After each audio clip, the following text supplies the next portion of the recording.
Yo, what's up everybody? My name is James, and let's talk about Kirby. Ah yes, Kirby. The pink puffball that many people associate with cuteness and easy games. I mean, who doesn't love this face? Just look at him, the cute bastard. Not to mention the interesting development he had. He was originally a placeholder until HAL Laboratory could find a suitable character. But, as you all may know, Masahiro Sakurai, the game director at the time, thought that he was a perfect fit, and thus Kirby was born. Though, at the time, him and Shigeru Miyamoto were having a bit of a dispute over whether he should be pink or yellow. Miyamoto wanting him to be yellow, and Sakurai wanting him to be pink. Though Sakurai won in the end, and the yellow color scheme was reserved for the second player, this argument, along with the Game Boy's color palette, led to him being white on the American cover art. Even though he's pink on the Japanese box art. Created in 1992 for the Game Boy, Kirby's DreamLand stars the titular puffball in, well, Dreamland if you couldn't tell from the title. King Dedede has stolen all the food in Dreamland, and it's Kirby's job to get it all back. It's a very simple plot, and a nice break if you recently played something kinda plot heavy. Control-wise, it's simple to understand. Your main attack is your mouth. You can inhale your enemies to defeat them by pressing B, and either swallow them for no beneficial gain with the down arrow, or spit them out at other enemies to defeat them by pressing B again. You can suck up stars, star blocks, and every enemy with the exception of bosses, mini-bosses, and Scarfies, which turn evil and chase after you for a couple seconds before blowing up. You also have the ability to float by pressing up, allowing you to correct any mistakes you make. Though you can't use this in newer stages because air traffic can get pretty hefty at times, which is good game design in my book. And speaking of design, these levels are well laid out, and each area is unique, each with their own layout, backgrounds, even enemies and gimmicks at times. Although these levels are very short, and there's only 4 with a 5th one that revisits each one, but I think it's perfectly fine. I'd honestly rather have a few short levels in a game like this, rather than several long, tedious levels that take several minutes to finish. We go from Green Greens to Castle Lololo, Float Islands, Bubbly Clouds, and finally, Mount Dedede. And with that being said, let's start from the top.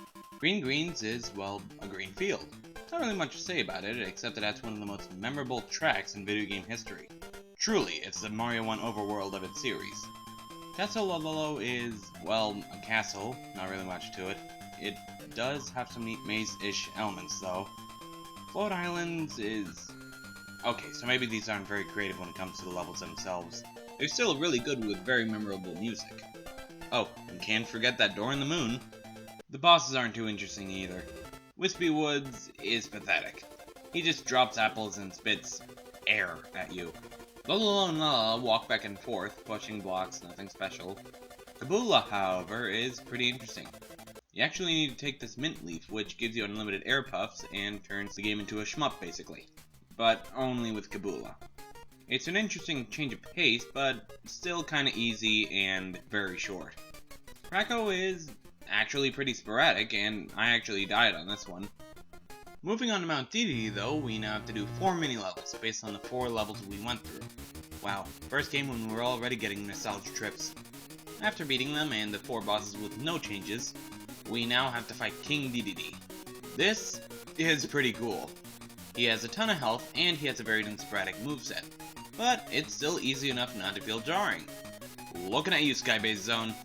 Once he's defeated, he blasts off, Kirby turns into an air balloon, and the day is saved, as well as the food. But now we have a hard mode. And, unlike Mario Land, which just gave us more enemies, we actually have harder variations of the original enemies, and we take double damage. I can't beat this mode. But if you do miraculously beat it, you get a code to go in Options menu, which honestly isn't too great, but at least it includes the sound test. Well, this was a pretty easy adventure. Now, as for my opinion, I think this is a good game. The visuals are great for the time, the music is very good to listen to, albeit slightly repetitive once you stop to listen, and the level design is fun to go through and easy to get hooked on for people who just want an easy time. The controls are a bit stiff and unresponsive at times, but definitely pick it up if you have the chance, though don't expect anything spectacular. so, what do you think of this now 25-year-old game? Well, whatever your comments on this game are, just let me know your thoughts down below. And next time on this brand new Kirby Marathon, I'll be seeing you guys in color. Later.